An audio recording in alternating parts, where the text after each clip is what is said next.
Good morning my dear student. आज हम लोग अपने मैन्युफैक्चरिंग प्रोसेस में नेक्स्ट टॉपिक्स डील करने चल रहे हैं।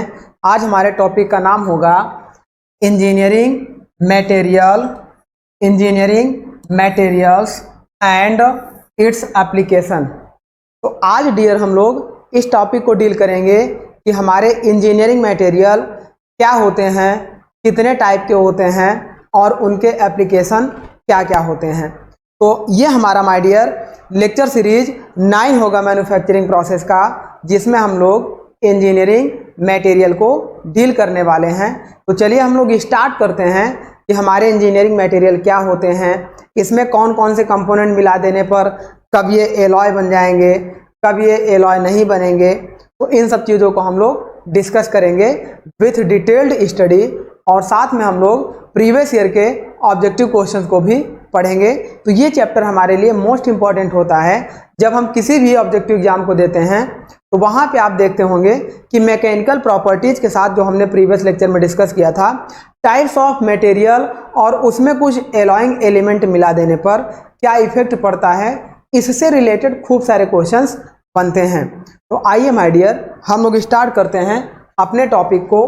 तो इस टॉपिक में हम लोग सबसे पहले डियर ये पढ़ेंगे कि जो हमारे पास देखिए मटेरियल होता है, जो हमारे पास मटेरियल होता है वह कितने टाइप का होता है और क्या होता है। सीधी सी बात है, मटेरियल क्या है? जिसे हम फिजिकली ऑब्जर्व कर सकें, टच कर सकें, मतलब जिसे हम फिजिकली सेंस कर सकें, जिसके अंदर कुछ मास हो, कुछ वॉल्यूम हो, कुछ डेंसिटी हो, कुछ वेट हो, तो इसी को हम लोग मटेरियल कहते हैं। अब यह मटेरियल हम लोग किसका पढ़ रहे हैं? सॉलिड की स्टडी कर रहे हैं। तो जब हम लोग बात करते हैं, देखो मैटर की, अगर हम किसी मैटर की बात करें तो बेसिक मैटर हम लोग कितने तरीके से पढ़ते हैं। तो जो हमारे पास अवेलेबल मैटर होते हैं, एक होता है सॉलिड, एक होता है लिक्विड, सॉलिड हो गया, लिक्विड हो गया, देन आफ्टर हो गया गैसेस। नेक्स्ट देखो, ये तीन तो हम लोग रेगुलर अपने यूज में पढ़ते हैं, इसीलिए इन तीन के बारे में हमें मालूम होता है। तो सॉलिड का मतलब क्या होता है? जो मॉलिक्यूल्स होते हैं मटेरियल के बहुत ही क्लोजली पैक्ड होते हैं। Molecules are closely packed in between atoms. तो ये हमारे होते हैं सॉलिड, और इसकी डेंसिटी बहुत ज़्यादा होती है, इसको आसानी से डिफॉर्म नहीं किया जा सकता है, इसका वेट हैवी होता है, इसका एक फाइनाइट शेप होता है, इसके अंदर कुछ मास और कुछ वेट हो। तो ये हमारे होते हैं सॉलिड। लिक्विड हमारे क्या होते हैं? इसके भी शेप, इसका शेप क्या होता है? फाइनाइट नहीं होता है, जिस भी कंटेनर में डाल दिया जाए उसी के शेप को एडॉप्ट कर लेता है। साथ में मतलब यह सॉलिड क्या होता है? अपने चेंज ऑफ शेप को रजिस्ट करता है। सॉलिड के चेंज को बदलिए तो वह उसे रजिस्ट करता है, लेकिन लिक्विड के शेप को आप बदलना चाहें तो किसी भी शेप में डाल दीजिए, वह बिल्कुल भी रजिस्ट नहीं करेगा। सेम उसी तरीके से गैस भी होती है, वह भी अपने शेप ऑफ चेंज को रजिस्ट नहीं करती है। अब लिक्विड में मॉलिक्यूल्स थोड़ा दूर दूर होते हैं, उनके बीच में भी आपस में कोहेसिव फोर्स लगता है। दो मॉलिक्यूल्स के बीच में लगने वाले अट्रैक्शन फोर्स को कोहेसिव फोर्स कहते हैं, लेकिन वह कोहेसिव फोर्स सॉलिड के रिस्पेक्ट में लेस होता है, इसकी डेंसिटी भी लो होती है। तो इस तरीके से इसका मास और वेट भी सॉलिड के रिस्पेक्ट में अगर एक फाइनाइट वॉल्यूम में देखा जाए तो कम होता है। गैस में भी और दूर दूर मॉलिक्यूल्स होते हैं, उनके बीच कोहेसिव फोर्स CF = 0 होता है, साथ में इनका मास डेंसिटी भी कम होता है, वेट भी कम होता है, यह भी आसानी से किसी शेप को एडॉप्ट कर लेते हैं। अब बात कर रहे हैं कुछ और मटेरियल हमारे पास होते हैं, है ना, जैसे प्लाज्मा, जो हम लोग बात कर रहे हैं मैटर की, प्लाज्मा। नेक्स्ट हमारे पास होता है बोस-आइंस्टाइन मटेरियल, और नेक्स्ट हमारे पास होता है गॉड पार्टिकल्स। तो गॉड पार्टिकल्स एक ऐसा मटेरियल है जिससे हमें पृथ्वी की उत्पत्ति के बारे में पता चलता है कि पृथ्वी कैसे अर्थ की उत्पत्ति हुई, तो उस पर अभी रिसर्च चल रहा है। साथ में इंडियन साइंटिस्ट एससी बोस ने, मतलब इंडियन साइंटिस्ट बोस साहब ने एक मटेरियल का आविष्कार किया था जिसे हम लोग बोस-आइंस्टाइन मटेरियल के बारे में जानते हैं। साथ में प्लाज्मा जो हमारे लिए बहुत ही यूजफुल है, हम इंजीनियर्स के लिए बहुत ही यूजफुल प्लाज्मा है, तो इसके बारे में तो जानना श्योर होता है। इन तीनों से अलग हटके प्लाज्मा क्या होता है, तो प्लाज्मा पे एक हम ब्रीफ इंट्रोडक्शन दे रहे हैं कि प्लाज्मा क्या होता है। तो सबसे पहले देखो, अगर हम बात करें प्लाज्मा, तो यह क्या होता है, एक आयोनाइज्ड स्टेट होता है। आयोनाइज्ड स्टेट होता है और यह लिक्विड प्लस सॉलिड के बीच में होता है। It is intermediate of liquid and solid होता है। आयोनाइज्ड क्या होता है, मतलब सपोज करो अगर आप बात करो प्योर एयर की, अगर आप बात करो गैस की, अगर आप बात करो CO2 की, आप कोई भी बात करो O2 की, है ना, किसी भी गैस को आप ले लो, इन सब में से किसी भी गैस को ले लो। अब उस गैस को इस कंटेनर में भर दो और इस कंटेनर में हीट देना शुरू कर दीजिए। जब इस कंटेनर का टेम्परेचर लगभग 5300 डिग्री सेंटीग्रेड के अप्रॉक्स पहुंच जाएगा, तो उस समय इस गैस के जो मॉलिक्यूल्स हैं, एक मॉलिक्यूल्स को हम बाहर ले रहे हैं, तो ये molecules electron, proton and neutron से बना होगा। तो ये मॉलिक्यूल्स अपने इलेक्ट्रॉन, प्रोटॉन और न्यूट्रॉन में सेपरेट हो जाएंगे। देन आफ्टर अब क्या होगा, ये इलेक्ट्रॉन क्या करेगा, प्रोटॉन को खोजेगा, तो वो कहीं प्रोटॉन को खोजेगा और ये प्रोटॉन कहीं इलेक्ट्रॉन को खोजेगा। जहां पे इस इलेक्ट्रॉन को एक प्रोटॉन मिलेगा, ये उससे जाकर दोबारा रिकम्बाइंड होगा और इस रिकम्बाइंड होने पर उस जगह पर बहुत ज़्यादा हीट एनर्जी डेवलप होती है, बहुत ज़्यादा हीट एनर्जी डेवलप होती है। तो उस रिकम्बाइंड स्टेट ऑफ मॉलिक्यूल को हम लोग प्लाज्मा बोलते हैं, प्लाज्मा बोलते हैं। और उस प्लाज्मा को बनाने के समय जो उसमें हीट एनर्जी इंड्यूस्ड हो रही है, उस हीट एनर्जी का उपयोग हम लोग प्लाज्मा आर्क कट मशीनिंग में करते हैं, प्लाज्मा आर्क कटिंग में करते हैं, या प्लाज्मा आर्क वेल्डिंग, मशीनिंग और कटिंग में इस प्लाज्मा का उपयोग करते हैं। तो इसी स्टेट को हम लोग प्लाज्मा कहते हैं। देखो 5300 डिग्री सेंटीग्रेड पर वह गैस अपने आयनों में टूटना शुरू हो जाती है, लेकिन एक्चुअल का जो टेम्परेचर होता है प्लाज्मा का, वो टेम्परेचर होता है 11,000 डिग्री सेंटीग्रेड से 28,000 डिग्री सेंटीग्रेड के बीच में टेम्परेचर होता है किसका, प्योर प्लाज्मा का। तो इस तरीके से यह हमारे लिए बहुत ही इम्पॉर्टेंट मटेरियल होता है प्लाज्मा। अब हम बात करने चल रहे हैं, देखो हमने किसके बारे में पढ़ा, हमने पढ़ा मैटर के बारे में। मैटर हमारे पास क्या होते हैं। अब मटेरियल साइंस या फिर हम लोग सॉलिड की बात कर रहे हैं, तो हम केवल और केवल सॉलिड पर अपनी स्टडी कंसंट्रेट करेंगे। लिक्विड, गैस, प्लाज्मा ये सबको हम लोग छोड़ देंगे। तो हम केवल सॉलिड को उठाते हैं। तो सॉलिड की जब बात करेंगे तो जो सॉलिड हमारे पास होंगे, देखो ये जो सॉलिड हमारे पास होंगे, अगर हम बात करें ऐसे सॉलिड मटेरियल, तो कोई भी मटेरियल माय डियर, ये मटेरियल हमारे पास दो तरीके से अवेलेबल होता है। ये मटेरियल हमारे पास दो तरीके से अवेलेबल होता है। पहले हमारे पास होता है मेटल और दूसरा हमारे पास होता है नॉन मेटल। तो ये जो हमारे सॉलिड होते हैं दो तरीके से अवेलेबल होते हैं। फर्स्ट हमारे पास होते हैं मेटल और सेकंड हमारे पास होते हैं नॉन मेटल।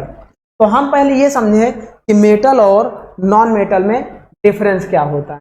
फिर उसके बाद इस नॉन मेटल को भी हम लोग दो कैटेगरी में पढ़ेंगे। मेटल की जब कैटेगरी हम लोग डिवाइड करेंगे तो उसमें हम लोग पढ़ेंगे फेरस मेटल और यहाँ पे हम लोग पढ़ेंगे नॉन फेरस मेटल अब उसके बाद फेरस मेटल को भी हम लोग दो कैटेगरी में डिवाइड करेंगे। पहली हमारी होगी फेरस मेटल में प्योर फेरस मेटल और दूसरा हमारा होगा एलॉइंग फेरस मेटल। ये हमारा हो जाएगा प्योर फेरस मेटल और दूसरा हो जाएगा एलॉइंग फेरस मेटल। सिमिलर हम लोग नॉन फेरस मेटल को भी दो कैटेगरी में डिवाइड करेंगे।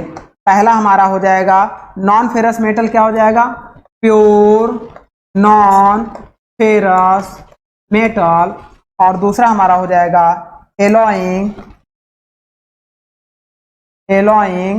Non ferrous metal.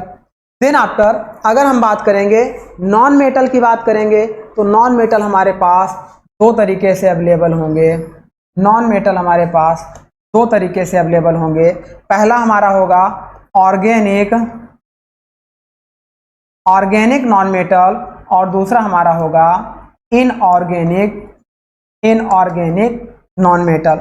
ऑर्गेनिक का मतलब क्या हो जाएगा, जैसे हमारे ग्लास हो गए। ऑर्गेनिक का मतलब हो गया जैसे हमारे रबर हो गए, फाइबर हो गए, है ना, रबर फाइबर। और इनऑर्गेनिक में हमारे क्या हो जाते हैं, ग्लास। तो इस तरीके से ये हमारे इनऑर्गेनिक मेटल होंगे। तो ये सिंपल सा हमारा क्लासिफिकेशन होता है किसी भी मटेरियल का। मटेरियल को हम लोग दो तरीके से क्लासिफाइड करेंगे, फर्स्ट मेटल में और सेकंड नॉन मेटल में। जो मेटल हमारा होगा, देखो मेटल में, मेटल और नॉन मेटल में डिफरेंस क्या होते हैं। मेटल में आपके क्या होंगे, इसमें आयरन कंटेंट होंगे, कुछ और भी कंटेंट होंगे। और नॉन मेटल हमारे क्या होंगे, ऑर्गेनिक पॉलीमर होंगे या इनऑर्गेनिक। ऑर्गेनिक में जैसे हमारे हो गए रबर हो गए, फाइबर हो गए। फाइबर यानी प्लास्टिक हो गए। प्लास्टिक भी आपके दो तरीके से होंगे। आपके देखो एक हार्ड प्लास्टिक होता है और एक आपका सॉफ्ट प्लास्टिक होता है। तो वो सब जब हम लोग उसके आगे पढ़ेंगे तो वहाँ पर बताएंगे। और यहाँ पे देखो मेटल आपके दो तरीके से हम लोग पढ़ेंगे, एक पढ़ेंगे फेरस मेटल और एक नॉन फेरस मेटल। फेरस और नॉन फेरस मेटल में हम लोग डिफरेंस शुरू करते हैं। पहले तो मेटल और नॉन मेटल में आपको सिंपल सी इंट्रोडक्शन दे दे रहे हैं कि मेटल क्या होते हैं, जिसमें कुछ जिसकी डेंसिटी ज़्यादा होती है, जिसकी स्ट्रेंथ ज़्यादा होती है। वो सब हमारे अर्थ में, देखो अर्थ 3 लेयरों में बनी होती है। अर्थ हमारी 3 लेयरों में बनी होती है। जो पहली लेयर होती है ये होती है क्रस्ट। दूसरी लेयर जो हमारी होती है वो यहाँ से लेके यहाँ तक होती है, उसे हम लोग बोलते हैं मेटल। और जो तीसरी लेयर यह लिक्विड स्टेट में होती है ना, इसे हम लोग बोलते हैं कोर। तो जो भी मटेरियल हमारे लिए यूजफुल मिलता है वो क्रस्ट से मिलता है। यह लगभग अर्थ में 32 किलोमीटर की गहराई तक मिलता है ना, 32 किलोमीटर की गहराई तक मिलता है। अब हम आगे बात करेंगे इस क्रस्ट से जो भी मटेरियल निकालते हैं, उस मटेरियल से हम लोग मेटल भी बनाते हैं और नॉन मेटल भी बनाते हैं। और मेटल को हम लोग दो कैटेगरी में देखो क्लासिफाइड करते हैं। जो मेटल हमारे होते हैं, अभी ये मेटेलिक एलॉय हैं, तो मेटल को हम लोग दो कैटेगरी में क्लासिफाइड करते हैं। यहाँ पे देखो पहला हमारा क्या होता है फेरस मेटल और दूसरे हमारे क्या होते हैं नॉन फेरस मेटल। तो मेटल हमारे पास क्या होते हैं, ferrous and non ferrous metal दो कैटेगरी में क्लासिफाइड होते हैं। इसके पहले आप कह रहे होंगे कि सर ये तो लिखे हुए हैं, इसके बारे में तो आपने कुछ नहीं बताया कि फेरस एलॉय क्या होते हैं। देखो जो भी फेरस मेटल होंगे, फेरस का मतलब उस मेटल में आयरन की क्वांटिटी होगी। अगर ये प्योर फेरस मेटल है तो इसका मतलब उसमें परसेंटेज ऑफ कार्बन 0 होगा, उसमें 100% आयरन की क्वांटिटी होगी। ऐसे मेटल को फेरस मेटल बोलेंगे। उस फेरस मेटल में अब देखो इसे हम लोग आयरन को, प्योर आयरन को यूज नहीं कर सकते, तो उसे अपने यूजफुल लेने के लिए उसमें हम कुछ न कुछ एलिमेंट मिलाते हैं। उस एलिमेंट को हम लोग बोलते हैं एलॉय। उस एलिमेंट को हम लोग बोलते हैं एलॉय। अब इस आयरन में अगर हम परसेंटेज ऑफ कार्बन मिला दिए तो, या इस तरीके से टंगस्टन मिला दिए, तो ये हमारे लिए बन जाता है स्टील। ये जो स्टील बनता है माय डियर, ये स्टील हमारे लिए क्या होता है, फेरस एलॉय की तरह काम करता है। हाई कार्बन स्टील, लो कार्बन स्टील या फिर मीडियम कार्बन स्टील, ये सारे मटेरियल हमारे लिए फेरस एलॉय की तरह काम करते हैं। मतलब किसी भी आयरन में अगर हम कुछ भी एलॉइंग एलिमेंट मिलाएंगे वो हमारे लिए एलॉय बन जाता है। तो यही हमारा था कि ferrous material extensively are used due to following factors. Direct iron को हम यूज नहीं कर सकते हैं, हमें यूज करना है तो उसमें कुछ ना कुछ एलॉइंग एलिमेंट मिलाना होगा। जब एलॉइंग एलिमेंट मिला लेंगे तो जो हमारे पास फेरस एलॉय बनेगा उसमें निम्न प्रॉपर्टीज हो जाती हैं जिस वजह से उसे हम यूज करते हैं। प्रॉपर्टीज क्या होती हैं? Iron containing compound exist in abundant quantities with in the earth crust. Crust से तो वो हमारा आयरन निकलता है। देन आफ्टर हम क्या करते हैं? Metallic iron and steel alloy में be produced using relatively economical extraction, reflection, refining, alloying and fabrication techniques. मतलब इसका यह है कि इतनी बड़ी लाइन में इसका कहने का यही मतलब है कि जो भी मेटालिक आयरन और एलॉइंग स्टील हमारे पास बनते हैं वो हमारे सस्ते होते हैं, इजीली अवेलेबल होते हैं, उनके रिफाइनरी में ज़्यादा कॉस्ट नहीं आती है, ड्यूरेबल होते हैं, कॉस्ट उसकी लो होती है, जिस वजह से हम इसे मैक्सिमम यूज ये हमारे होते हैं एलॉइंग। वही यहाँ पे भी कह रहा है ferrous alloy are extremely versatile. Ferrous alloy बहुमुखी होता है। हर जगह पर आप देखोगे, कहीं पर भी आप देखोगे दुनिया में, ऑल ओवर वर्ल्ड में आपको फेरस एलॉय का मैक्सिमम यूज दिखाई देगा। पानी की जहाज, निडल से लेकर पानी की जहाज तक जो भी बनाई जा रही है वह सब फेरस एलॉय के कंटेंट से बनाई जा रही है। आगे देखो, in that they may be tolerate to have a wide range of mechanical and physical property. सीधी सी बात है, जब हम देखेंगे तो उसमें अभी हमने मैकेनिकल प्रॉपर्टीज का डिस्कशन किया था। वो मैकेनिकल प्रॉपर्टीज इसमें बहुत ही ज़्यादा और अच्छी होती हैं, इस वजह से इसको हम लोग यूज करते हैं। Then after the principal disadvantage of many ferrous alloy is their susceptibility of corrosion. अब एक चीज समझना कि सबसे बड़ा इसका डिसएडवांटेज ये है, जहां पर आयरन होगा अगर वो आयरन मॉइस्चर के कंटेंट में आएगा वहां पर कोरोजन यानी कि जंग लगना स्टार्ट हो जाएगा। एटमॉस्फेयर के कांटेक्ट में आएगा तो वहां पर भी जंग लगना शुरू होगा। तो सबसे बड़ा ड्रॉबैक हमारा इसका क्या है कि उसमें कोरोजन की प्रॉब्लम स्टार्ट हो जाती है आफ्टर सम टाइम। तो ये हमारा इसका ड्रॉबैक होता है। अब हम पढ़ने चल रहे हैं माय डियर, तो हम लोग ये पढ़ने चल रहे हैं कि जो हम मेटल एलॉय की बात कर रहे थे, तो मेटल एलॉय हम लोग दो तरीके से पढ़ेंगे। पहला फेरस, दूसरा नॉन फेरस। नॉन फेरस में आपको सिंपल सा एग्जांपल दे दें ताकि आपको समझ में आ जाए। नॉन फेरस में आपको सिंपल सा एग्जांपल दे दें, जैसे हमारे पास एल्यूमिनियम, गोल्ड, सिल्वर, है ना, इस तरीके के, मैग्नीशियम, इस तरीके के जितने भी एलिमेंट आपको दिखाई देंगे वो सारे नॉन फेरस एलिमेंट होते हैं। अब इन नॉन फेरस एलिमेंट में भी अगर हम एलॉइंग एलिमेंट मिला दें वो हमारे क्या हो जाएंगे? नॉन फेरस एलॉय हो जाएंगे। और एलॉइंग एलिमेंट नहीं मिलाएंगे तो वो हमारे प्योर नॉन फेरस होते हैं। अभी उस पर भी डिस्कस करेंगे। पहले डिफरेंट तो समझ लेते हैं कि फेरस एंड नॉन फेरस में डिफरेंस क्या। तो difference between ferrous and non ferrous, अगर हम इधर फेरस की बात करें और इधर नॉन फेरस की बात करें तो हमेशा ध्यान देना, फेरस मटेरियल में आयरन के कंटेंट होंगे, iron content are in, iron content are in these material, और इसमें क्या होगा? नो एनी, मतलब आयरन कंटेंट आपका क्या होगा? नेग्लिजिबल होगा। आयरन कंटेंट आपका नेग्लिजिबल होगा। नेक्स्ट बात करेंगे, अब यहाँ पे आयरन कंटेंट है तो जिस वजह से इसमें हमारा क्या होगा, मैग्नेटिक प्रॉपर्टीज होंगी। Magnetic properties, magnetic properties are very high, बहुत ज्यादा होती है। और यहां पर क्या होगा, नो मतलब मैग्नेटिक प्रॉपर्टीज आपकी होगी ही नहीं, no magnetic properties, no magnetic properties. और नेक्स्ट बात करेंगे कि देखो अब आयरन कंटेंट है तो उसका मास और वेट हैवी होगा, स्ट्रेंथ भी ज्यादा होगी और इसका स्ट्रेंथ कम होगा। देखो स्ट्रेंथ एंड, अगर सेम साइज के ब्लॉक, मान लो सेम साइज का इस तरीके का एक ब्लॉक ले लें फेरस का और एक ब्लॉक ले लें नॉन फेरस का, तो इसमें क्या होगा, स्ट्रेंथ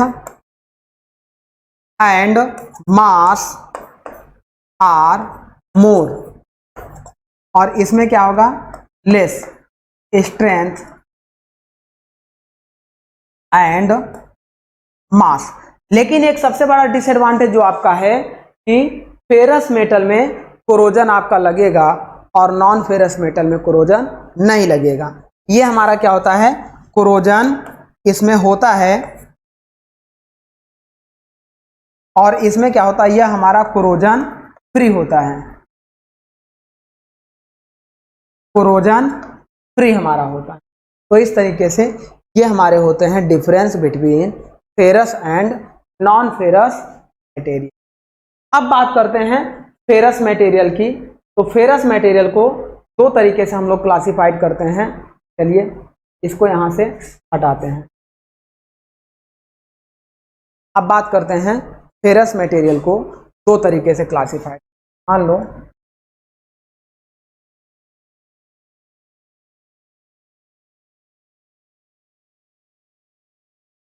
फेरस मटेरियल या मेटल, ये हम दो तरीके से क्लासिफाइड करते हैं।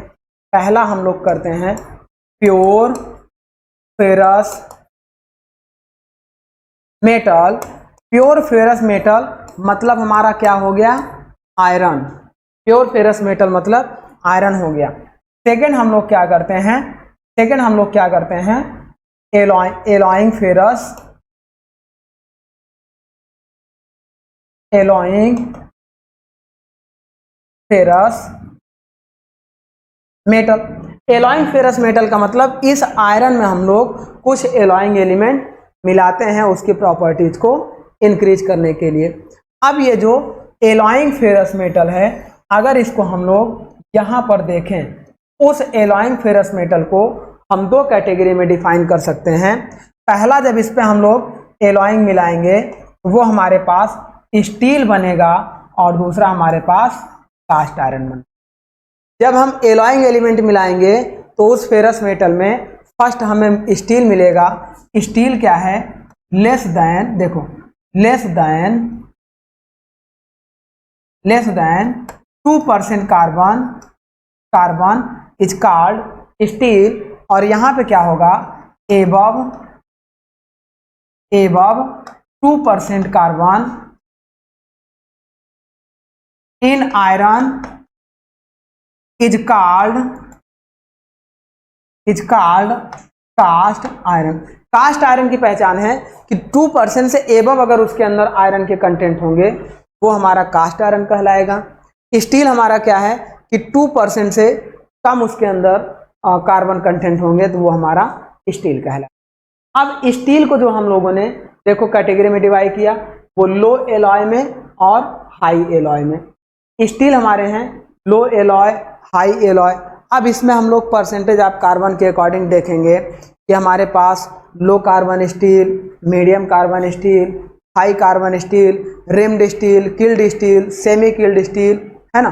तो इस तरीके से जब हम इस पे पढ़ेंगे तो इस तरीके से स्टील की जो फैमिली हम लोग पढ़ेंगे वो हम लोग क्या पढ़ेंगे, लो कार्बन स्टील पढ़ेंगे। दूसरा हम लोग क्या पढ़ेंगे, मीडियम कार्बन स्टील पढ़ेंगे। आगे इन्हीं सब चीज़ों को हम लोग डिस्कस करेंगे। तीसरा हम लोग क्या पढ़ेंगे, हाई कार्बन स्टील पढ़ेंगे। नेक्स्ट हम लोग क्या पढ़ेंगे, हाई स्पीड स्टील पढ़ेंगे। इसे बोलते हैं HC, high carbon steel HCS, और हाई स्पीड स्टील पढ़ेंगे, इसे हम लोग HS के नाम से जानते हैं। देन हम लोग पढ़ेंगे रिम्ड स्टील।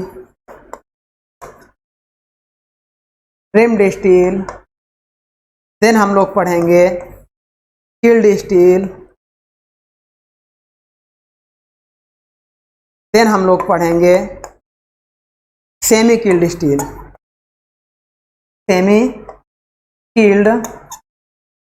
स्टील। इस तरीके से स्टील की फैमिली के बारे में हम लोग पढ़ेंगे। उसमें एलॉइंग एलिमेंट लो और हाई के अकॉर्डिंग होगा। देन आफ्टर हम लोग कास्ट आयरन की फैमिली के बारे में पढ़ेंगे कि कास्ट आयरन हमारा कितने टाइप का होगा। तो कास्ट आयरन हम लोग बेसिकली कितने तरीके से पढ़ेंगे, ग्रे कास्ट आयरन हम लोग पढ़ेंगे परसेंटेज ऑफ कार्बन के अकॉर्डिंग, डक्टाइल कास्ट आयरन या इसी को नोडुलर कास्ट आयरन बोलते हैं। देन हम लोग पढ़ेंगे वाइट कास्ट आयरन। देन हम लोग पढ़ेंगे मैलेबल आयरन। मैलेबिलिटी प्रॉपर्टीज आपको हमने बता ही दिया है, थिन शीट में कन्वर्ट करने की प्रॉपर्टीज होती है। देन हम लोग पढ़ेंगे रॉट आयरन। देन हम लोग पढ़ेंगे मशीनिस्ट कास्ट आयरन। देन हम लोग पढ़ेंगे चिल्ड कास्ट आयरन। देन हम लोग पढ़ेंगे नोड्यूलर कास्ट आयरन। यहाँ देखो डक्टाइल नोडुलर आयरन है और यहाँ पे नोडुलर कास्ट। तो इस तरीके से ये हम लोग कास्ट आयरन की फैमिली के बारे में पढ़ेंगे। और नॉन फेरस के बारे में जब हम लोग पढ़ेंगे तो नॉन फेरस आपका दो तरीके से पढ़ाया जाएगा। नॉन फेरस में हम लोग जब पढ़ेंगे तो पहला पढ़ेंगे प्योर नॉन फेरस। पहला हम लोग पढ़ेंगे pure non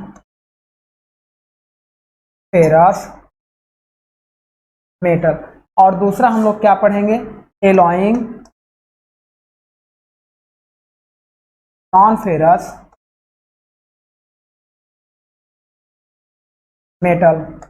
pure non ferrous metal में जो हम लोग एग्जाम्पल लेंगे, ये यहीं पे देख लीजिए, जो हम लोग एग्जाम्पल लेंगे इसका हम लोग कौन कौन सा एग्जाम्पल लेंगे, जैसे हम लोग लेंगे एल्यूमिनियम, मैग्नीशियम, एल्यूमिनियम हो गया, मैग्नीशियम हो गया, और यहाँ पे हम लोग लेंगे गोल्ड, और यहाँ पे हम लोग ले लेंगे सिल्वर। तो इस तरीके से ये सारे जो हमारे पास प्योर नॉन फेरस मेटल कहलाएंगे। एलॉइंग नॉन फेरस क्या हो जाएगा, जैसे हम लोग पढ़ेंगे लेड एंड टिन को मिला देंगे तो हमारे पास क्या बनेगा, ब्रास बनेगा। उसी तरीके से ब्रॉन्ज अगर हमें बनाना होगा तो लेड एंड जिंक को मिला देंगे। तो हम इस तरीके से यहाँ पे जो पढ़ेंगे एलॉइंग एलिमेंट में इसके जो एग्जाम्पल हो जाएंगे वो हमारे क्या हो जाएंगे, ब्रास एंड ब्रॉन्ज। ये सारे हमारे एग्जाम्पल हो जाएंगे किसके, एलॉइंग नॉन फेरस एलिमेंट के। तो आई होप आपको एक मिनिमम ओवरव्यू एक ऐसा मिल गया होगा कि अब आप पहचान सकेंगे कि आपकी नज़रों में, जैसे हमने बताया यहाँ पे फिर से बैक जाकर हमने आपको बताया कि मैटर क्या होते हैं।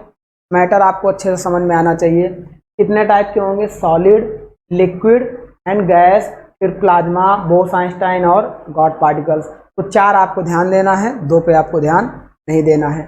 फिर उसके बाद हमने मैटर में सॉलिड मैटर उठाया। सॉलिड मैटर को हमने देखा 2 तरीके से होता है, पहला हमारा मेटल होता है, दूसरा नॉन मेटल होता है।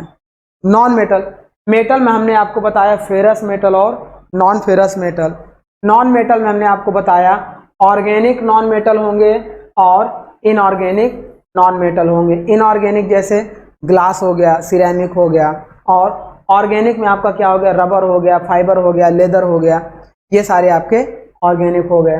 देन आफ्टर अब इसमें देखो मेटल में जो हमने फेरस मेटल और नॉन फेरस मेटल बताया, अब फेरस मेटल में हमने आपको प्योर फेरस मेटल जैसे आयरन के बारे में बताया, और उस प्योर फेरस मेटल में एलॉइंग एलिमेंट मिला दिया, वही हमारा स्टील या कास्ट आयरन बन गया, तो उसे हमने बोल दिया alloying ferrous. Similar non ferrous metal में हमने आपको प्योर नॉन फेरस मेटल के बारे में बताया, जैसे आपका एल्यूमिनियम हो गया, गोल्ड हो गया, मैग्नीशियम हो गया, कॉपर हो गया, है ना, सिल्वर हो गया। और इस तरीके से जब उस पर हम कुछ एलॉय मिला देंगे, जैसे हम लोग लेड मिला दिए, टिन मिला दिए, जिंक मिला दिए, इन सारी चीज़ों को इसके अंदर मिला दिए प्योर मेटल में, प्योर नॉन फेरस मेटल में, तो ये हमारे क्या हो जाएंगे, एलॉइंग नॉन फेरस मेटल बन। तो यहाँ से आपको क्या हो गया कि एक ओवरव्यू मिल गया। यहाँ पे आप कॉपर भी लिख सकते हैं, सिल्वर, कॉपर, ये सारे आपके एग्जाम्पल हैं नॉन फेरस। अब देखो अगर इलेक्ट्रिक कंडक्टिव की बात करें तो देखो फेरस और नॉन फेरस में जो हमने डिफरेंस बताया, इलेक्ट्रिक कंडक्टिव की बात करेंगे तो जो फेरस मेटल है वो हमारा क्या होता है, लेस लो इलेक्ट्रिक कंडक्टिव होता है, इलेक्ट्रिक कंडक्टिव होता है। और नॉन फेरस मेटल हमारा क्या होता है, बेटर इलेक्ट्रिक कंडक्टिव। इस तरीके से ये हमारे डिफरेंस हो। तो अब ये सिंपल सा हमारा ओवरव्यू हो गया। अब इन्हीं मटेरियल के बारे में हम लोग पढ़ेंगे, कौन सा हमारा स्टील होगा, स्टील में हमारे कितने % ऑफ कार्बन होंगे, उस स्टील में हम उसकी फैमिली के बारे में पढ़ेंगे कि हमारे सिंपल मतलब लो carbon steel, medium carbon steel में क्या % होंगे, हाई कार्बन स्टील में क्या होंगे। देन आफ्टर हम लोग पढ़ेंगे कास्ट आयरन फैमिली के बारे में। यहाँ पे देखो, जैसे यहाँ पे हमने आपको क्या बताया था, लो एलॉय और हाई एलॉय के बारे में बताया था। जो स्टील की फैमिली हमने आपको बताई थी वो हमने लो एलॉय और हाई एलॉय के बारे में बताया था। तो इसके आगे भी देख लीजिए कि जो लो एलॉय स्टील होते हैं वो 3 तरीके से हमने क्लासिफाइड किया। पहला हमने लो carbon steel, medium carbon steel और हाई कार्बन स्टील के रूप में। नेक्स्ट हमने क्या किया, जो लो कार्बन स्टील था उसको हमने क्या किया, प्लेन कार्बन स्टील और हाई स्ट्रेंथ लो एलॉय से क्लासिफाइड किया। सिमिलर हमने मीडियम कार्बन स्टील को क्या किया, plain medium carbon steel and heat treated medium carbon steel. Heat treated का मतलब क्या हुआ कि जैसे हम अपने इस प्लेन मीडियम कार्बन स्टील पे हीट ट्रीटमेंट प्रोसेस अप्लाई करें तो इस हीट ट्रीटमेंट के बाद इसके अंदर जो प्रॉपर्टीज हमारी रिगेन हो जाएं, उस प्रॉपर्टीज के कारण जो बना हुआ मटेरियल होगा वो कहलाएगा heat treated medium carbon steel. Then उसी तरीके से हाई कार्बन स्टील हमारे प्लेन हाई कार्बन स्टील होंगे और टूल हाई कार्बन स्टील होते हैं, जिससे हम लोग टूल बनाते हैं। सिमिलर हाई एलॉय स्टील हमारे क्या होते हैं, टूल होते हैं और स्टेनलेस हाई एलॉय स्टील होते हैं। तो ये तो इनकी कैटेगरी है, इन्हीं कैटेगरी से हम लोग सीखेंगे। एक डायग्राम आपको दिखाई दे रहा होगा आपके स्क्रीन पे, इस डायग्राम को हम लोग बोलते हैं आयरन कार्बन इक्विलिब्रियम डायग्राम। ये डायग्राम हमारा क्या होता है, आयरन कार्बन इक्विलिब्रियम डायग्राम। इस डायग्राम से हम लोग ये सीखते हैं कि कहाँ पर हमारा स्टील किस रेंज तक बनेगा, किस रेंज तक हमारा कास्ट आयरन बनेगा, है ना। तो हम लोग देखेंगे कि 2% से कम आयरन तक जो हमारा कार्बन % होता है वहाँ तक हमारा स्टील होता है, और 2% से लेकर लगभग 6.25% तक, ये लगभग 6.25% कार्बन तक हमारा क्या होता है, कास्ट आयरन होता है। अब स्टील को भी हम लोग 2 कैटेगरी में यहाँ पे डिवाइड करेंगे, यूटेक्टॉइड स्टील और यूटेक्टिक स्टील। कास्ट आयरन को भी 2 कैटेगरी में डिवाइड करेंगे, यूटेक्टॉइड कास्ट आयरन और यूटेक्टिड कास्ट आयरन। देन वहाँ पे हम लोग क्या करेंगे, ferrite, pearlite, cementite, austenite, graphite, martensite, इन सब रीजन की स्टडी। ये ग्राफ जब हम लोग स्पेशल पढ़ते हैं मटेरियल साइंस में तो वहाँ से हमें एक बेटर एनालिसिस मिल जाती है कि आयरन एक एलोट्रॉपिक मटेरियल है। तो वो यही ग्राफ बताता है कि किस जगह पे कैसा एलोट्रॉपिक है। जैसे देखो इस रीजन में पूरा का पूरा लिक्विड आयरन है, लेकिन देखो यहाँ पर लिक्विड इतने टेम्परेचर पर है और यहाँ पर लिक्विड केवल और केवल लगभग 1153 डिग्री सेंटीग्रेड पर ही। इसका मतलब अगर उस आयरन में इतना परसेंटेज ऑफ कार्बन मिला दिया जाए, इतना परसेंटेज ऑफ कार्बन मिला दिया जाए, तो वो हमारा परसेंटेज ऑफ कार्बन बढ़ा देने पर उस आयरन का जो मेल्टिंग टेम्परेचर है वो क्या हो जाता है, कम हो जाता है। परसेंटेज ऑफ कार्बन हमने कम करते करते 0 कर दिया, तो 0 कर देते हैं, तो यही जो हमारा मेल्टिंग टेम्परेचर है 1539 डिग्री प्योर आयरन का मेल्टिंग टेम्परेचर। तो ये हमारा हो गया प्योर आयरन का मेल्टिंग टेम्परेचर। अब इसके बाद ये सब ग्राफ वही दिखाते हैं कि यहाँ से मटेरियल सीधे सॉलिड नहीं कन्वर्ट होता है, पहले लिक्विड कन्वर्ट होगा, फेज ट्रांसफॉर्मेशन होगा, फिर वहाँ से वो सॉलिड में कन्वर्ट होता है। तो ये सारे रीजन आपको जो दिखाई दे रहे हैं ये सब लिक्विड प्लस सॉलिड रीजन होते हैं। इसके एनालिसिस हम लोग बहुत डीप में जब मटेरियल साइंस को देखेंगे तो वहाँ पे करेंगे। यहाँ तो बस ऐसे ही आपको सिंपल सा ओवरव्यू दे रहे हैं कि ये हमारा कब हमारा, देखो अगर स्टील है से हटाते हैं, अगर देखो स्टील है तो स्टील को हम लोग 2 रीजन में डिवाइड करते थे। पहला हमारा परसेंटेज ऑफ कार्बन 0.8% तक, और दूसरा हमारा परसेंटेज ऑफ कार्बन 0.8 से 2% या 0.8 से 2.2% या 2.25% तक। तो अब जो हमारा पहला 0.8% तक होता है इसे हम लोग क्या बोलते हैं, eutectoid steel. Eutectoid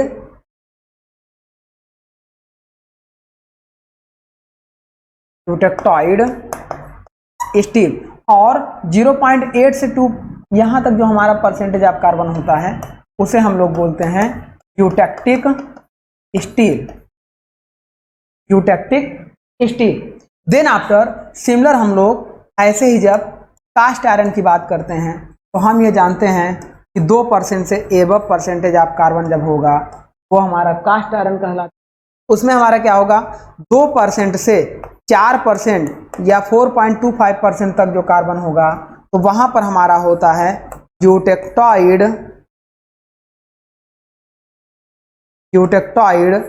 cast iron. और जैसे ही 4% से 6.25% तक कार्बन होता है तो ये हमारा कहलाता है यूटेक्टिक कास्ट आयरन। इस ग्राफ से हम लोग यही सब चीजें सीखते हैं।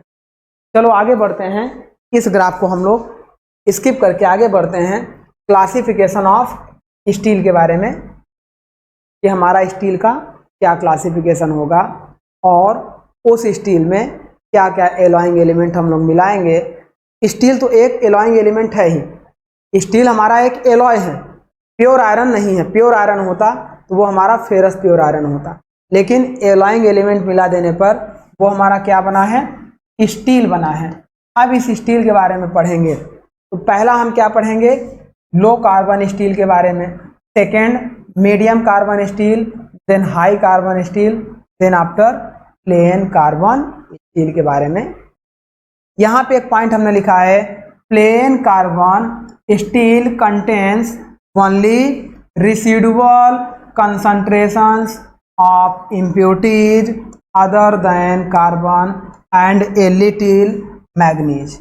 इसका मतलब क्या है कि जो हमारा प्लेन कार्बन स्टील होता है इसमें अदर मटेरियल की अपेक्षा में कुछ मिनिमम क्वांटिटीज में इम्प्यूरिटीज हमारा कंसंट्रेटेड होती हैं उसके अंदर, और साथ में जो परसेंटेज ऑफ कार्बन है उसके साथ कुछ मैग्नीज की भी क्वांटिटी होती है।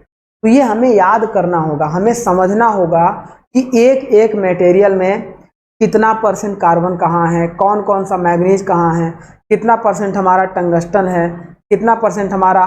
तो इस तरीके से different types of chromium, tungsten, vanadium, इन सबको मिलाएंगे तो क्या हमारा रिजल्ट मिलेगा।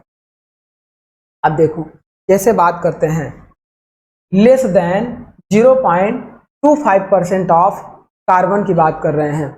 अगर हम लेस देन 0.25% ऑफ कार्बन मिलाएं किसी आयरन में, मान लो हमारे पास 100 किलोग्राम का एक बिलेट था। अब इस बिलेट में 99.75 kg हमारे पास क्या हो, आयरन हो और इसमें हम क्या करें, 250 ग्राम या 0.25 kg हम लोग क्या मिला दें, कार्बन मिला दें। तो इस तरीके से जो हमारा ये आयरन था और ये कार्बन था, इन दोनों को मिलाने पर हमारा क्या बना, स्टील बना। इस तरीके के स्टील को हम लोग बोलते हैं low carbon, percentage of carbon less than 0.25%। अब ये जो स्टील बनेगा इसकी क्या क्या प्रॉपर्टीज होगी, परसेंटेज ऑफ कार्बन कम है तो स्ट्रेंथ कम होगी, हार्डनेस कम होगी, और देख लेते हैं टफनेस ज़्यादा होगी, डक्टिलिटी ज़्यादा होगी। इन सब चीज़ों को हम लोग देख लेते हैं। देखो, unresponsive to heat treatment, inherent form materials, strengthening is accomplished by cold working. सीधी सी बात है, परसेंटेज ऑफ कार्बन जब हमारा लो होगा तो उसकी स्ट्रेंथ भी हमारी क्या होगी, लो होगी। लेकिन इस स्ट्रेंथ को अगर हमें बढ़ाना है इसी परसेंटेज ऑफ कार्बन पे, तो हम लोग क्या कर देते हैं, हीट ट्रीटमेंट प्रोसेस यूज कर, ऊष्मा उपचार प्रोसेस यूज कर ले।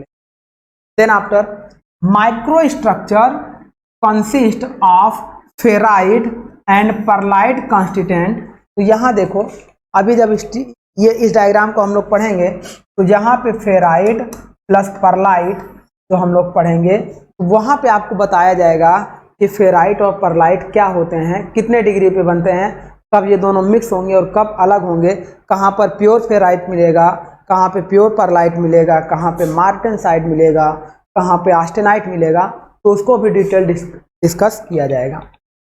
तो यहाँ पे क्या हो जाएगा, ये हमारा क्या है, अगर हम इसे माइक्रो स्ट्रक्चर में देखें लो कार्बन स्टील को, तो वहाँ पे जो उसको कंसिस्टेंट मिलेंगे वो किस में मिलेंगे, फेराइट एंड परलाइट के मिक्सचर के रूप में। देन आफ्टर हम बात करेंगे, अब देखो ये जो फेराइट एंड परलाइट मिलता है लगभग ये 2% से नीचे यहाँ तक मिलता है, इस रीजन में मिलता है। ये रीजन हमारा क्या है, 0.25% कार्बन यहाँ से यहाँ तक होगा, तो इस रीजन में फेराइट प्लस परलाइट मिलता है। अब जैसे ही परसेंटेज आप कार्बन बढ़ाते जाते हैं तो ferrite further converted into pearlite, और कुछ देर बाद यहाँ पर प्योर परलाइट मिलने लगता है, यहाँ पर प्योर फेराइट होता है। अब हम परसेंटेज ऑफ कार्बन इंक्रीज करते हैं तो फेराइट प्लस परलाइट मिलता है कितने डिस्टेंस तक, 0.25% कार्बन तक। आगे बढ़ते हैं, as a consequence these alloy are relatively soft and weak but have outstanding ductility and toughness। तो मैंने आपको बताया अभी थोड़ी देर पहले मैंने बताया कि किसी भी मटेरियल में अगर परसेंटेज ऑफ कार्बन लो होगा, इसका मतलब वो मेटल आपका क्या होगा, सॉफ्ट होगा, और कोई भी मेटल अगर सॉफ्ट होगा तो उसकी स्ट्रेंथ आपकी क्या होगी, लो होगी, और उसकी हार्डनेस आपकी क्या होगी, लो होगी साथ में। लेकिन अगर सॉफ्ट है तो उसकी डक्टिलिटी बहुत ज़्यादा होगी, डक्टिलिटी एंड साथ में टफनेस, एनर्जी अब्जॉर्ब करने की कैपेबिलिटी, टफनेस भी आपकी बहुत ज़्यादा होगी, हाई डक्टिलिटी एंड टफनेस।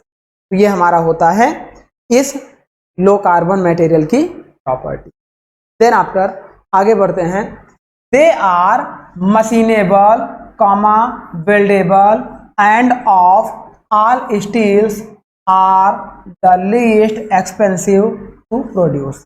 इसका मतलब क्या है कि जैसे देखो, एक बिलेट ये हो जाए, एक बिलेट ये हो जाए, दोनों को अगर वेल्ड करना हो, अगर परसेंटेज ऑफ कार्बन इसमें ज़्यादा होगा तो इसे वेल्ड करने के लिए जो यहाँ पर हमें फिलर मटेरियल की रिक्वायर्ड होगी, इसकी स्ट्रेंथ हार्ड होनी चाहिए, साथ में इसे मेल्ट करने के लिए हाई हीट जनरेशन की रिक्वायर्ड होगी, जो पूल ऑफ मोल्टन मेटल बनेगा उसका भी टेम्परेचर ज़्यादा रखना पड़ेगा, तो ये थोड़ा सा टफ हो जाएगा। तो इस तरीके से जब इसमें लो परसेंटेज ऑफ कार्बन होगा तो इसे इजीली आपस में वेल्ड किया जा सकता है। साथ में अगर सपोज करो इसकी सरफेस हमारी थोड़ी सी रफ है, मान लो सरफेस इरेगुलर है, इस इर्रेगुलर सरफेस को प्लेन करना है तो हम यहाँ पे क्या प्रोसेस अपनाएंगे, मशीनिंग प्रोसेस अपनाएंगे। अब वो अलग बात है कि मशीनिंग आपकी कन्वेंशनल हो सकती है या नॉन कन्वेंशनल हो सकती है, लेकिन मशीनिंग प्रोसेस से इस सरफेस को रिमूव करेंगे जिससे ये हमारी प्लेन सरफेस अचीव हो जाएगी। तो इस प्लेन सरफेस को अचीव करने के लिए इस मटेरियल को हटाने में जो भी हमें पावर या एनर्जी लगेगी, अगर इसकी सरफेस पर परसेंटेज ऑफ कार्बन ज़्यादा होंगे तो इसे हटाने में हाई एनर्जी हमें रिक्वायर्ड होगा। तो इसलिए लो परसेंटेज ऑफ कार्बन के मटेरियल की मशीनिंग आसानी से होगी, देन हम इसे कह सकते हैं यह हमारा इजीली मशीनेबल हो। एप्लीकेशन की बात करें तो इसको हम लोग कहाँ कहाँ यूज कर सकते हैं, जब जो भी हमारी ऑटोमोबाइल की बॉडी वगैरह बनते हैं या उसके कंपोनेंट्स बनते हैं, कुछ स्ट्रक्चरल शेप के मेंबर को भी हम उससे बना लेते हैं, जैसे आई बीम है, कैनल है, एंगल आयरन है, तो इन सब चीज़ों को भी हम लो कार्बन स्टील से बना लेते हैं। साथ में कोई सीट्स हमें बनानी हो जिसका use that use in pipeline, कोई पाइपलाइन में हमें सीट वगैरह बनाने के लिए, मतलब कोई पाइपलाइन बनाने के लिए सीट की रिक्वायर्ड हो तो लो कार्बन स्टील का यूज कर लेते हैं। परसेंटेज ऑफ कार्बन लो होने के कारण जो इसमें कोरोजन होता है वो थोड़ा सा हमारा क्या होता है, लेस होता है, ये भी एक हमारे लिए advantage. Then sheets are use in pipeline, buildings, bridge and in cans, ये हमारे इसके क्या होते हैं, एप्लीकेशंस होते हैं लो कार्बन। देन आफ्टर देखो हाई स्ट्रेंथ लो एलॉय या high strength low alloy steel की बात कर रहे हैं।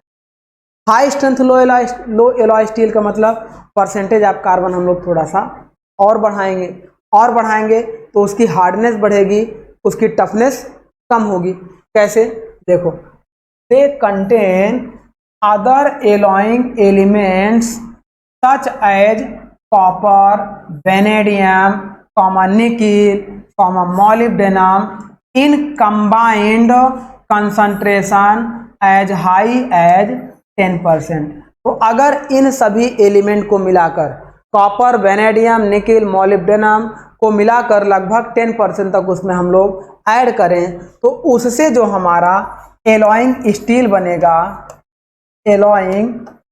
बनेगा उस स्टील की स्ट्रेंथ हमारी ज़्यादा होगी, है ना। Processes high strength then the plain या low carbon steel. High strength इसलिए होगी क्योंकि जिस भी स्टील में हम लोग मोलिब्डेनम, वेनेडियम, कॉपर, निकिल इन सब चीज़ों को मिला देंगे तो ऑलरेडी उसकी स्ट्रेंथ इंक्रीज हो जाएगी। ये सारे हमारे एलॉइंग एलिमेंट हैं, इन सब की अलग अलग प्रॉपर्टीज हैं। अभी हम लोग आगे क्या करेंगे, इसके बारे में भी पढ़ेंगे कि यदि किसी मटेरियल में, किसी आयरन में वेनेडियम मिला दें, वेनेडियम मिलाने से उस आयरन की मशीनिंग प्रॉपर्टीज बढ़ेगी या उसकी डक्टिलिटी बढ़ेगी या टफनेस बढ़ेगी। ऐसे हम लोग पढ़ेंगे मोलिब्डेनम मिलाने से क्या होगा, टंगस्टन मिलाने से क्या होगा, क्रोमियम मिलाने से क्या होगा। तो इन सारी चीज़ों को मिलाने से जो उस आयरन पे इफेक्ट आएगा उन सब चीज़ों को भी हम लोग पढ़ेंगे। तो अभी केवल इतना जानो कि वेनेडियम, निकिल और मोलिब्डेनम या कॉपर को मिला देने से उस स्टील में जो उसकी स्ट्रेंथ इंक्रीज होगी वो हमारी प्लेन कार्बन या लो कार्बन स्टील से ज़्यादा होगी। साथ में अब बात करेंगे स्ट्रेंथ बाय, देखो strength by heat treatment giving tensile strength in excess of 480 megapascal to 70,000 psi। psi का मतलब क्या होता है, पर स्क्वायर इंच। ये प्रेशर की एक यूनिट होती है। मेगा पास्कल ये होता है मेगा पास्कल। साथ में psi का मतलब क्या होता है ये भी आप लोग समझ लो। psi का मतलब होता है पर स्क्वायर इंच। ये हमारी क्या होती है, जैसे हम लोग सीजीएस यूनिट पढ़ते हैं, एमकेएस यूनिट पढ़ते हैं, है ना, इसी तरीके से एक हमारे पास एफपीएस यूनिट होती है। इसे हम लोग बोलते हैं foot pound second, foot pound second एक यूनिट होती है। इस यूनिट में प्रेशर को हम लोग psi में मेजर करते हैं। जब आप अपने बाइक या कार में एयर यानी हवा को डलवाने जाते हैं उसके पहिए में, तो उस समय जो उसके पास एक गेज होता है, इस तरीके से ये जो एरो भागती है, ये जो गेज होता है, इस गेज पर जो भी रीडिंग आती है वो psi में। ये ध्यान देना कि आपके बाइक में जो प्रेशर नापा जाता है वो psi में मेजर। अब देखिए आगे बढ़िए, हाई स्ट्रेंथ लो कार्बन स्टील की और बात कर लेते हैं। दे आर डक्टाइल, जो हाई स्ट्रेंथ लो कार्बन स्टील होंगे वह नेचर में डक्टाइल होंगे। परसेंटेज ऑफ कार्बन लगभग उतना ही है, लेकिन हमने क्या किया, वेनेडियम, देखो इसमें हमने क्या किया, मॉलिब्डेनम, वेनेडियम, निकिल और कॉपर को मिला दिया। परसेंटेज ऑफ कार्बन हमने क्या किया, लगभग 0.2% ही रखा। तो उसकी जो प्रॉपर्टीज इंक्रीज हो रही है, ये 0.2% कार्बन रखने से लो कार्बन स्टील हमारा था, लेकिन परसेंटेज ऑफ कार्बन वही था, साथ में इन एलॉइंग एलिमेंट मिला देने से जो प्रॉपर्टीज इंक्रीज हो रही हैं वही इफेक्ट हम लोग। जैसे नेक्स्ट प्रॉपर्टीज हमारी क्या है कि दे आर डक्टाइल, यह मटेरियल हमारा डक्टाइल रहेगा, साथ में फॉर्मेबल होगा एंड मशीनेबल भी होगा। मतलब अच्छे से हम उसको डिफॉर्म भी कर सकते हैं और उस पर एक बेटर मशीनिंग अप्लाई की जा सकती है। मतलब वह मशीनिंग को रजिस्ट नहीं करेगा, विरोध नहीं करेगा। The high strength low alloying steel are more resistant to corrosion than the plain carbon steel. देखो ऐसा नहीं है कि प्लेन कार्बन, ये जो प्लेन कार्बन स्टील ये क्या था, परसेंटेज ऑफ कार्बन 0.25% था, इस वजह से इसे प्लेन कार्बन स्टील बोला गया। अब 0.25% कार्बन है तो इसमें कोरोजन होगा, कोरोजन होगा। लेकिन जब इसमें हम लोगों ने कुछ एलॉइंग एलिमेंट मिला दिया, मॉलिब्डेनम मिला दिया, कॉपर मिला दिया, वेनेडियम मिला दिया, तो इसकी कोरोजन की वैल्यू कम हो गई। यह मतलब क्या होगा, लॉन्ग ड्यूरेबल। साथ में इसके एप्लीकेशन की बात करें, कहाँ कहाँ इसको हम लोग यूज कर सकते हैं। जैसे स्ट्रक्चरल मेंबर में यूज कर रहे थे उसको, इसको भी करेंगे, लेकिन जब हम इसे लगाएंगे, high strength low alloy steel लगाएंगे, तो इसकी ड्यूरेबिलिटी और स्ट्रेंथ और लाइफ बढ़ जाएगी देन लो कार्बन स्टील के। तो हम लोग इसका भी उपयोग स्ट्रक्चरल स्ट्रेंथ जहाँ पर क्रिटिकल होते हैं, ब्रिज में कर लेते हैं, टावर में कर लेते हैं, किसी भी सपोर्ट कॉलम में कर लेते हैं, यहाँ पर हाई रेस बिल्डिंग में कर लेते हैं, बहुत ऊंची इमारतों के लिए, है ना, प्रेशर वेसल्स में। ये हमारे इसके लिए क्या होते हैं, एप्लीकेशन होते हैं।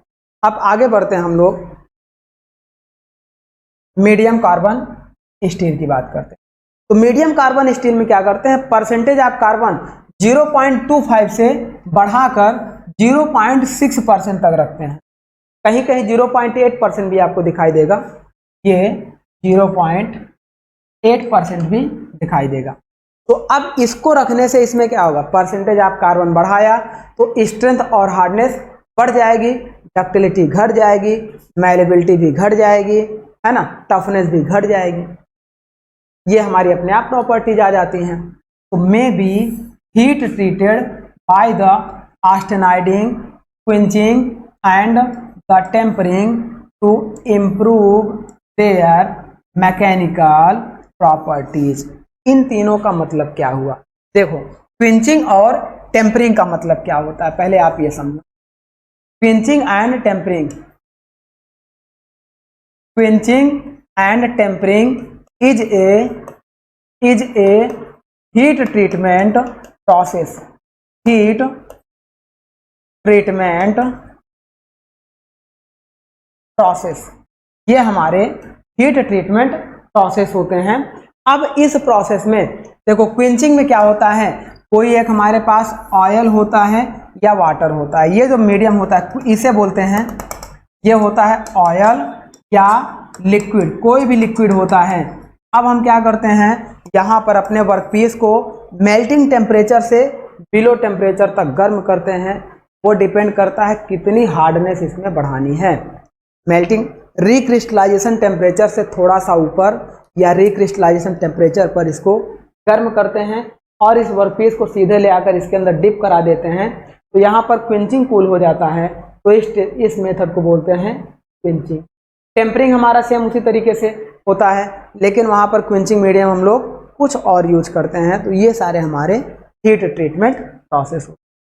तो हीट ट्रीटमेंट प्रोसेस अप्लाई करने पर इस मीडियम कार्बन स्टील की जो हमारी स्ट्रेंथ होती है और मैकेनिकल प्रॉपर्टीज होती हैं वो इम्प्रूव करती हैं। साथ में most often utilized in the tempered condition having micro structure of the tempered martensite.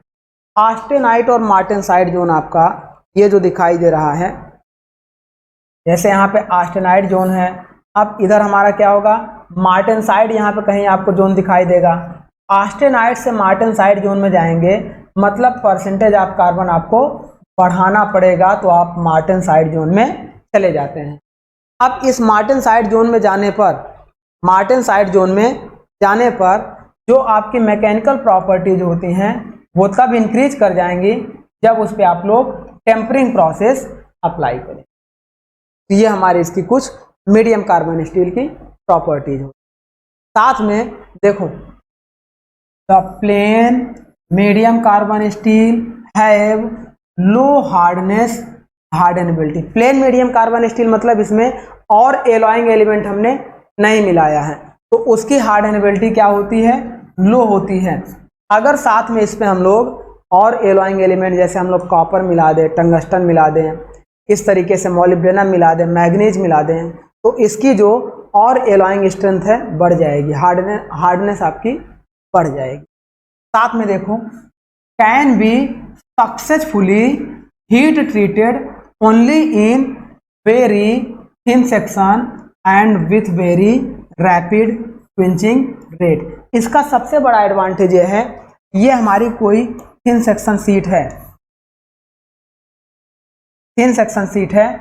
इस थिन सेक्शन सीट को हमने क्या किया, पहले गर्म किया, फिर एक क्विंचिंग मीडियम में डिप कर दिया, तो यह बहुत तेजी से क्या हो जाएगी, कूल्ड हो जाएगी, रैपिड कूलिंग हो जाएगी और इसके अंदर मैकेनिकल प्रॉपर्टीज इंक्रीज कर जाएगी। तो इस तरीके से हम इसे एक एडवांटेज की तरह ले सकते हैं। साथ में जो एडिशंस ऑफ क्रोमियम, अभी देखो plain carbon plain medium steel था, अब अगर हम इसमें कुछ एलॉइंग एलिमेंट और मिला दें, जैसे हम लोग मिला दें क्रोमियम, निकिल, मॉलिब्डेनम, तो इससे हमारी क्या हो जाएगी, improve the capacity of the alloys to be heat treated given rise to variety of strength, ductility and combination. सीधी सी बात है, आप ऐसा देखो कि जब हम इस मटेरियल में जैसे ही हम एलॉइंग एलिमेंट क्या क्या ऐड कर दें, मॉलिब्डेनम को हम लोग ऐड कर दें, साथ में हम लोग इसमें क्या क्या ऐड कर दें, क्रोमियम को ऐड कर दें, निकिल को ऐड कर दें, तो इन सारे इन सारे एलॉइंग एलिमेंट को जैसे ही इसके अंदर हम लोग ऐड करेंगे, तो इसकी जो मैकेनिकल प्रॉपर्टीज बढ़ेगी, उस मैकेनिकल प्रॉपर्टीज में इसकी जो स्ट्रेंथ है, इस प्लेन कार्बन स्टील से इसकी स्ट्रेंथ इंक्रीज कर जाएगी और स्ट्रेंथ के साथ साथ अब मॉलिब्डेनम और निकिल मिलाया गया है, तो जिस वजह से इसकी डक्टिलिटी भी हमारी इंक्रीज कर जाएगी,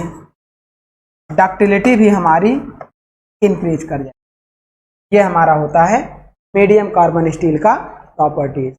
अब इसके बाद देखो कुछ और इम्पॉर्टेंट पॉइंट हैं, जैसे अगर हम इसे हीट ट्रीटमेंट करते हैं तो इसके अंदर जो एलॉइंग एलिमेंट मिलाया हमने, मॉलिब्डेनम, क्रोमियम और निकिल, इस एलॉइंग एलिमेंट को मिलाने पर ये प्रॉपर्टीज हमें मिली। अब इस पे अगर हम लोग हीट ट्रीटमेंट प्रोसेस अप्लाई करें तो क्या इसकी मैकेनिकल प्रॉपर्टीज पे कुछ इफेक्ट आएगा या फिर कांस्टेंट रहेगी। तो ये चीज़ जान लो आप कि किसी भी इक्विपमेंट पे जब हम हीट ट्रीटमेंट अप्लाई करते हैं तो चाहे थोड़ा ही परिवर्तन हो, लेकिन उसकी मैकेनिकल प्रॉपर्टीज में चेंजेस आते हैं। तो अब बात करते हैं, these heat treated alloys are stronger than low carbon steel। जो हम लोग लो कार्बन स्टील पढ़े थे, उस लो कार्बन स्टील के रिस्पेक्ट में यदि इस मीडियम कार्बन स्टील पर हीट ट्रीटमेंट प्रोसेस अप्लाई करें। अब हीट ट्रीटमेंट प्रोसेस आपके कई तरीके से होते हैं। एनेलिंग होता है, एनेलिंग में आपका फुल एनेलिंग, प्रोसेस एनेलिंग, है ना। तो एनेलिंग में हम लोग क्या करते हैं, वर्कपीस को, ये जो एनेलिंग होता है, एनेलिंग में हम लोग वर्कपीस को गर्म करेंगे और इसको रूम टेम्परेचर पर ही छोड़ देते हैं ठंडे होने के लिए, या इसको फर्नेस में ही छोड़ देते हैं ठंडे होने के लिए। जब ये फर्नेस में ठंडा होता है तो इसे एनीलिंग बोलते हैं। जब रूम टेम्परेचर पर ठंडा होता है तो इसे नॉर्मलाइजिंग बोलते हैं, नॉर्मलाइजिंग बोलते हैं। जब इसे किसी क्विंचिंग मीडियम में ठंडा करते हैं तो उसे हम लोग क्विंचिंग बोलते हैं। तो इस तरीके से हमारे हीट ट्रीटमेंट प्रोसेस हो।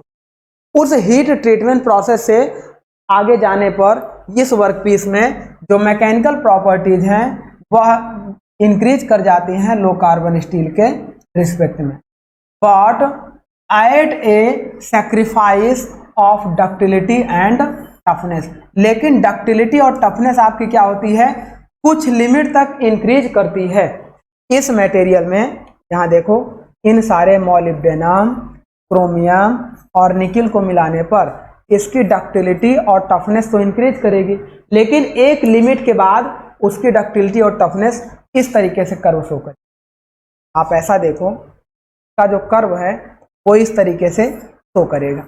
इस तरीके का कर्व का मतलब यहाँ पर आपकी मैक्सिमम डक्टिलिटी और टफनेस होगी, डक्टिलिटी एंड टफनेस होगी, लेकिन उसके आगे बढ़ने पर ये हमारे धीरे धीरे डिक्रीज। एप्लीकेशन की बात करेंगे, मीडियम कार्बन स्टील का जो एप्लीकेशन होता है उसका यूज हम लोग कहाँ कहाँ कर सकते हैं। देखो, सबसे पहले अगर रेल पटरियों की बात करेंगे वहाँ पर हाई कार्बन स्टील का यूज करते हैं, लेकिन इसको भी हीट ट्रीटमेंट के बाद इसका भी एक बेटर एडवांटेज होता है, तो इसीलिए इसको भी हम लोग कहाँ पे यूज कर लेते हैं, include railway wheels and tracks. Maximum तो हम लोग रेलवे व्हील्स और ट्रैक्स में हाई कार्बन स्टील का यूज करते हैं, लेकिन इसको भी हीट ट्रीटमेंट और एलॉइंग एलिमेंट मिलाने के बाद एक बेटर प्रॉपर्टीज हो जाती है, जिस वजह से इसे भी हम लोग यूज करते हैं। जो गियर और गियर टीथ बनाते हैं वहाँ पर भी हम लोग इसका यूज करते हैं। साथ में जो क्रैंक शाफ्ट हमारी होती है, जो आईसी इंजन में लगी होती है क्रैंक शाफ्ट, जो हमारे पिस्टन सिलेंडर से कनेक्ट होती है कनेक्टिंग रॉड द्वारा, तो उस तरीके से उस क्रैंक शाफ्ट को हम लोग बनाने के लिए करते हैं। और इस क्रैंक शाफ्ट को जो हम बनाते हैं वो फोर्जिंग प्रोसेस से बनाते हैं। तो ये सारी चीज़ें भी खूब क्वेश्चन पूछते हैं। Other machine parts like that high strength structural member या कंपोनेंट कालिंग, जिसे हम लोग बोलते हैं कॉम्बिनेशन ऑफ हाई स्ट्रेंथ, जैसे वियर रेजिस्टेंस एंड टफनेस जहाँ पर रिक्वायर्ड होगी वहाँ पर हम लोग प्लेन कार्बन मतलब मीडियम कार्बन स्टील का यूज करते हैं। तो इस तरीके से ये हमारा हो गया। अब हाई कार्बन स्टील पे देखो, जब हम लोग पढ़ेंगे तो हाई कार्बन स्टील के क्या क्या प्रॉपर्टीज होगी और क्या क्या यूजेस होंगे। तो इसमें परसेंटेज ऑफ कार्बन कितना होगा, 0.6% से 1.4% तक। कहीं कहीं इसका परसेंटेज ऑफ कार्बन 0.8 से 2.2 ये कहीं कहीं हमारा पे ऐसा होगा, परसेंटेज ऑफ कार्बन 0.8 से 1.2% तक भी दिखाई देगा, लेकिन कहीं कहीं आपको 0.6 से 1.4% दिखाई देगा। तो आपको कंफ्यूज नहीं होना है, दोनों में कोई भी एग्जाम्पल आपके एग्जाम में दिया रहेगा तो आप सेलेक्ट कर लीजिएगा, दोनों एक साथ आपका कभी नहीं दिया जाएगा। तो ये हो गया हमारा हाई कार्बन स्टील में परसेंटेज ऑफ कार्बन। अब कार्बन की मात्रा बढ़ाएंगे तो हार्डनेस बढ़ेगी, स्ट्रेंथ बढ़ेगी, डक्टिलिटी घटेगी, टफनेस घटेगी, टेंसाइल प्रॉपर्टीज घटेगी, ये सब ऑटोमेटिक हो जाता है। तो hardness, strongest and at least ductility the carbon, वही जो मैंने बताया साथ में almost always used in hardened and almost are used in hardened and tempered condition such as special wear resistance capable to holding sharp cutting edge tool। इसे हम लोग cutting edge tool के रूप में इस्तेमाल कर सकते हैं। भाई मैक्सिमम स्ट्रेंथ इसकी है, स्ट्रांग है ना।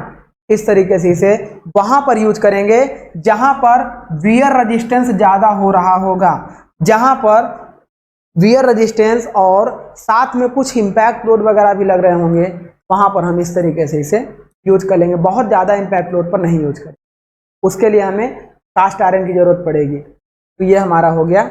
और इसे हम लोग टूल डाई बनाने के लिए भी यूज करते हैं, हाई कार्बन स्टील या हाई एलॉय स्टील का यूज करते हैं। साथ में देखो, अब अगर इस मटेरियल में कुछ और हम कंटेन मिला दें, जैसे क्रोमियम अगर हम इसके अंदर मिला दें, वेनेडियम इसके अंदर मिला दें, और टंगस्टन जिसे हम लोग 1841 जब हम लोग पढ़ेंगे 1841 क्रोमियम, टंगस्टन और वेनेडियम, और साथ में मॉलिब्डेनम मिला दें, तो मिला देने पर इस एलॉइंग एलिमेंट को मिला देने पर इस मटेरियल में हार्डनेस बहुत ज़्यादा बढ़ जाती है।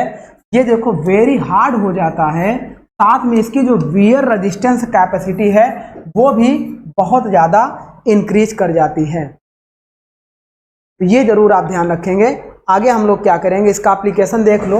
एप्लीकेशन कहाँ कहाँ करते हैं, कटिंग टूल में कर लेते हैं, डाई फॉर्मिंग में कर लेते हैं, टेपिंग मटेरियल में कर लेते हैं, कोई भी एनविल वगैरह बनाने में, रेजर्स बनाने में, हेक्सा ब्लेड बनाने में, स्प्रिंग में, या हाई स्ट्रेंथ वायर बनाने में करते हैं। तो हम लोग क्या करेंगे, अब नेक्स्ट लेक्चर में इसी से रिलेटेड हम लोग पढ़ेंगे कि जैसे हम लोग हाई स्पीड स्टील में इस टंगस्टन, क्रोमियम, मॉलिब्डेनम और वेनेडियम को मिलाएंगे तो इसको मिलाने पर इस पर क्या क्या इफेक्ट पड़ेगा, तो इस तरीके से हम लोग पढ़ेंगे। तो आज का लेक्चर माय डियर हम लोगों ने मटेरियल और उसके इफेक्ट के बारे में पढ़ा, साथ में classification of steel and classification of cast iron के बारे में पढ़ा। तो चलिए नेक्स्ट लेक्चर में हम लोग इसको कंटिन्यू करेंगे। आज का लेक्चर यहीं पे स्टॉप कर रहे हैं। Thank you my dear.